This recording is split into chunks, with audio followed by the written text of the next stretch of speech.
The world is on edge. Every headline, every breaking news alert, every sudden military announcement seems to echo the same chilling question. Has the Third World War already begun?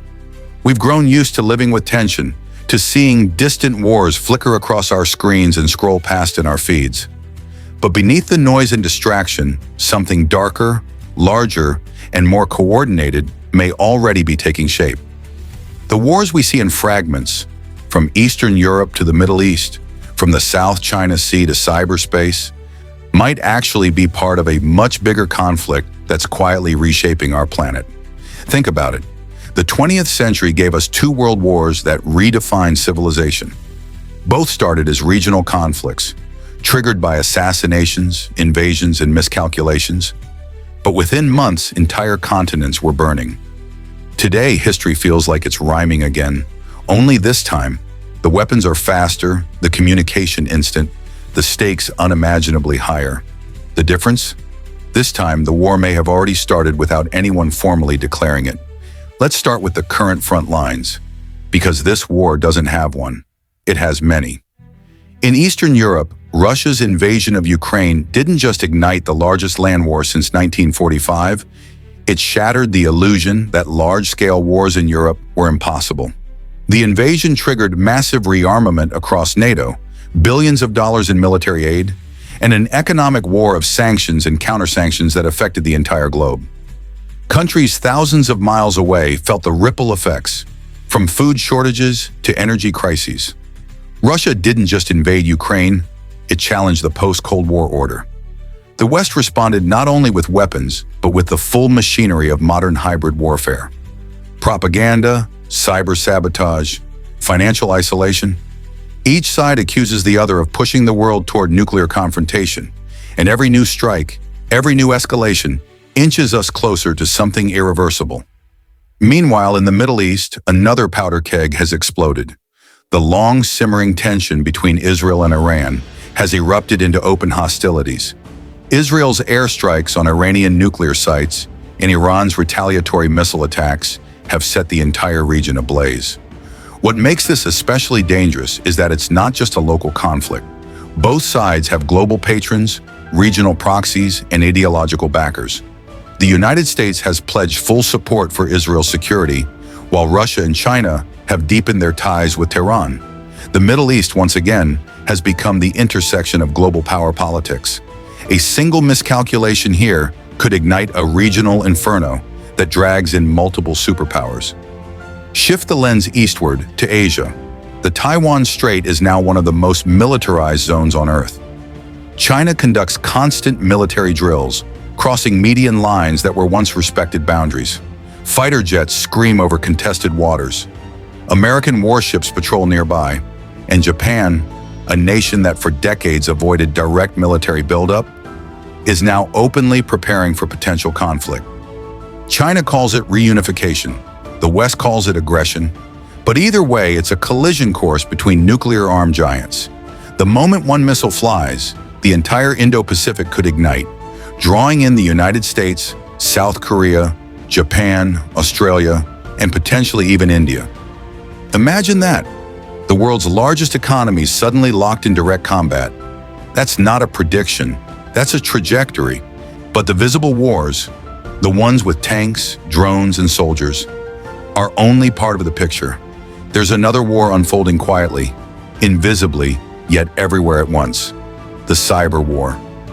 Every major power is now fighting in this shadow domain, stealing data, sabotaging infrastructure, and spreading disinformation. Power grids, hospitals, banks, and communication systems are all potential targets. The terrifying part is that we often don't even know when the attacks happen, or who launched them. A cyber strike that shuts down a major city could easily trigger military retaliation.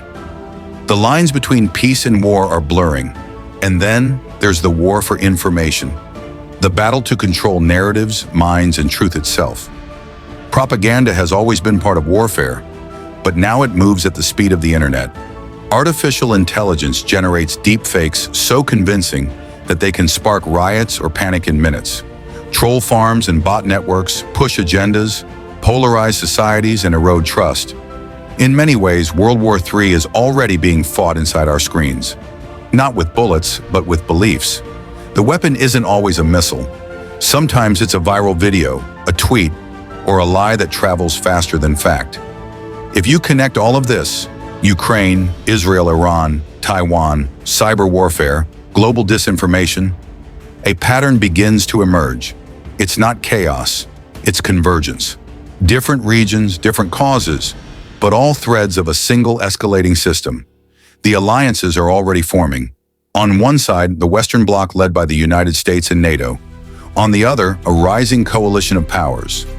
Russia, China, Iran, and North Korea, who share one goal: to end Western dominance and rewrite the rules of the world order. They call it multipolarity. The West calls it revisionism. Whatever you call it, it's a global contest for supremacy, and it's happening now. Economically, the battlefield is just as intense. The dollar, once unchallenged as the world's reserve currency, now faces competition from the Chinese yuan and the growing movement to trade oil and gas outside U.S. systems. Economic sanctions, once a Western weapon, are being countered by new trade alliances. Supply chains are weaponized. Semiconductors, rare earth minerals, and energy routes have become strategic choke points. Globalization, the idea that interconnected economies would prevent wars, is now reversing. Countries are decoupling, stockpiling, and preparing for what comes next. The logic is simple. Before the shooting starts, make sure you can survive the blockade.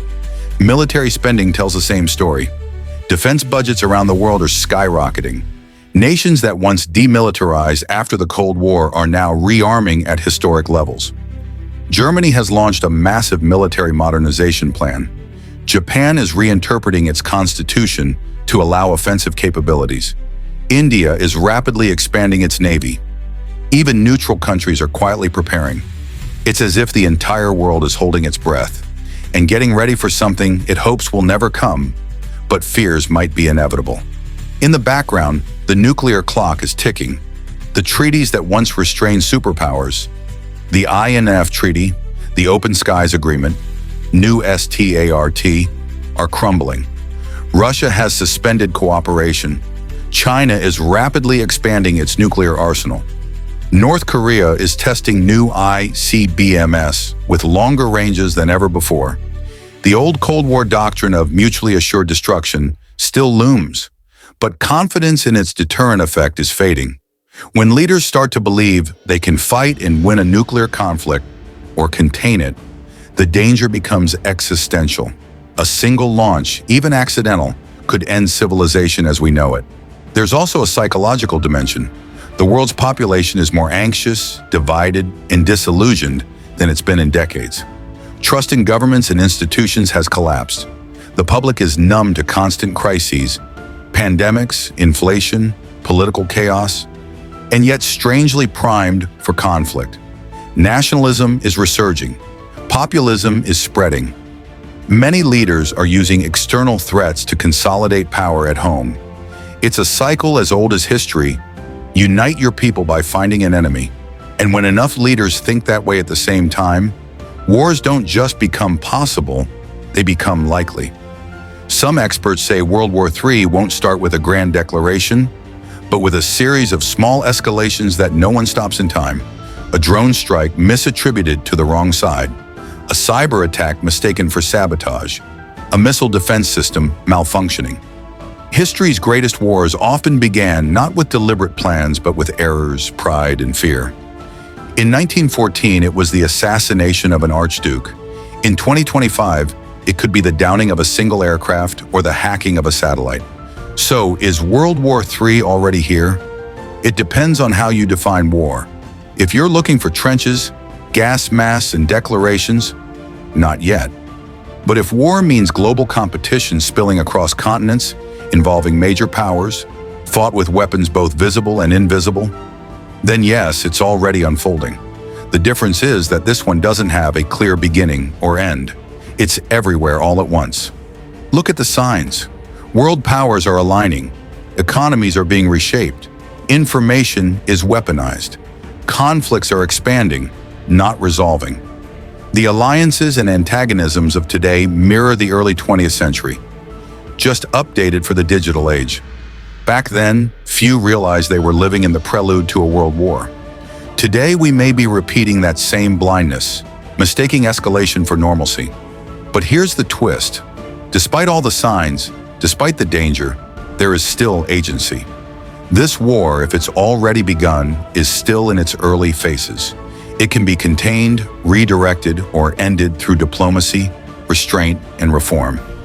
The question is whether global leaders and ordinary citizens recognize the gravity before it's too late. Because wars don't always end in surrender. Sometimes they end in silence, the kind that follows catastrophe.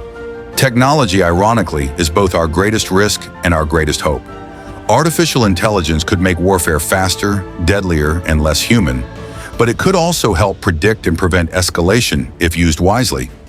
Drones and autonomous weapons blur moral lines, but also reduce human casualties. Satellite surveillance can expose atrocities but also provoke paranoia. Humanity is wielding tools it barely understands, and the line between deterrence and destruction has never been thinner. Energy politics are adding fuel to the fire. As nations race for dominance in oil, gas, and now lithium and hydrogen, control over these resources becomes as strategic as military bases. The Arctic, melting due to climate change, is opening new sea routes and new military frontiers. Climate itself is becoming a catalyst for conflict, displacing millions and straining nations already at odds.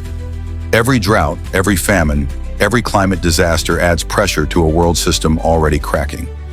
And yet, amid this storm, there are faint signals of hope. Diplomatic backchannels still exist.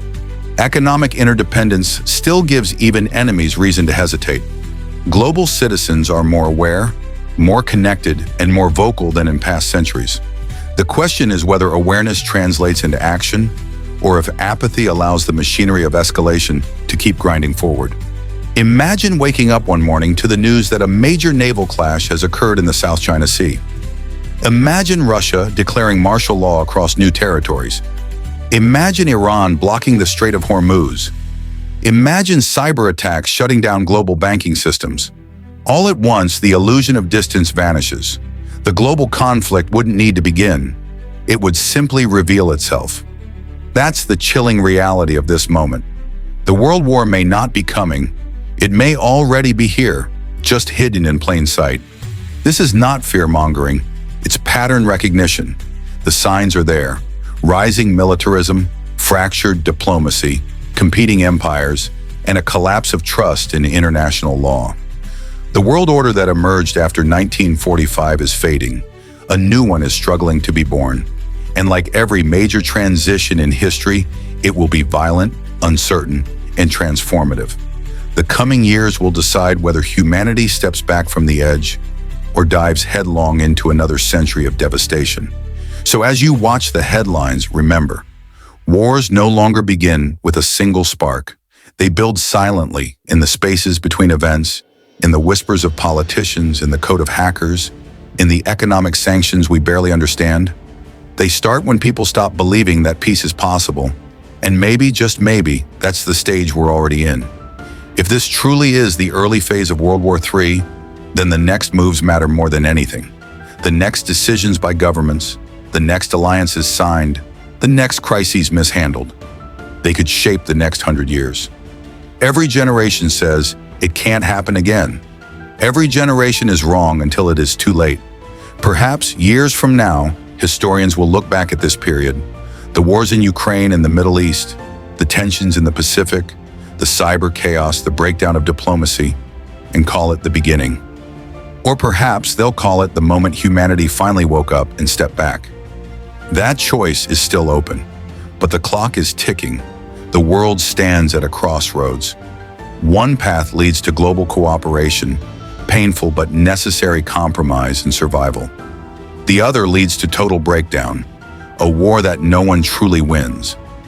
As the headlines grow darker, as the rhetoric intensifies, and as nations prepare for the worst, we must ask ourselves not just if World War III has begun, but if we're ready for the world that would follow. Because if the next war truly becomes global, It will not be fought only on battlefields. It will be fought in cities, in cyberspace, in economies, and in our own minds. The scars will not just be on landscapes, but on humanity itself. And this time, there may be no coming back. So ask yourself, when historians write the story of this era, what will they call it? The dawn of World War III, or the moment we finally stopped it? The answer depends on what happens next. And next, my friends, is already here.